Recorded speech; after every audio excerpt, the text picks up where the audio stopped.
মা আমি বাইরে যাচ্ছি। না দেখি তোর হাতের ব্যাগটা কোথা থেকে কিনলি? মা ব্যাগ নিয়েছি নতুন। এই নাও দেখো তুমি। কবে নিলি এই ব্যাগ?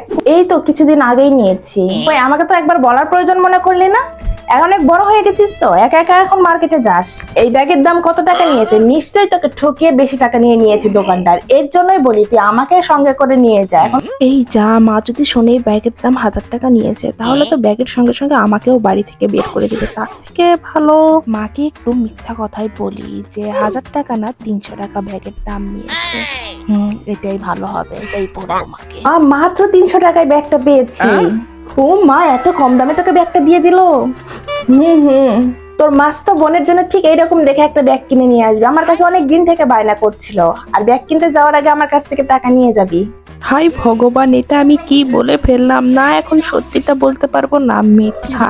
যা শালা, সব টাকা আমার থেকেই যাবে, এখন ভাল লাগে না। কি রে, এত কিসের চিন্তা ভাবনায় ডুবে গেলি? কাল কিন্তু আমি তোর মাসির বাড়িতে যাব, কালকে আমাকে ব্যাগটা এনে দিবি। আচ্ছা আচ্ছা ঠিক আছে।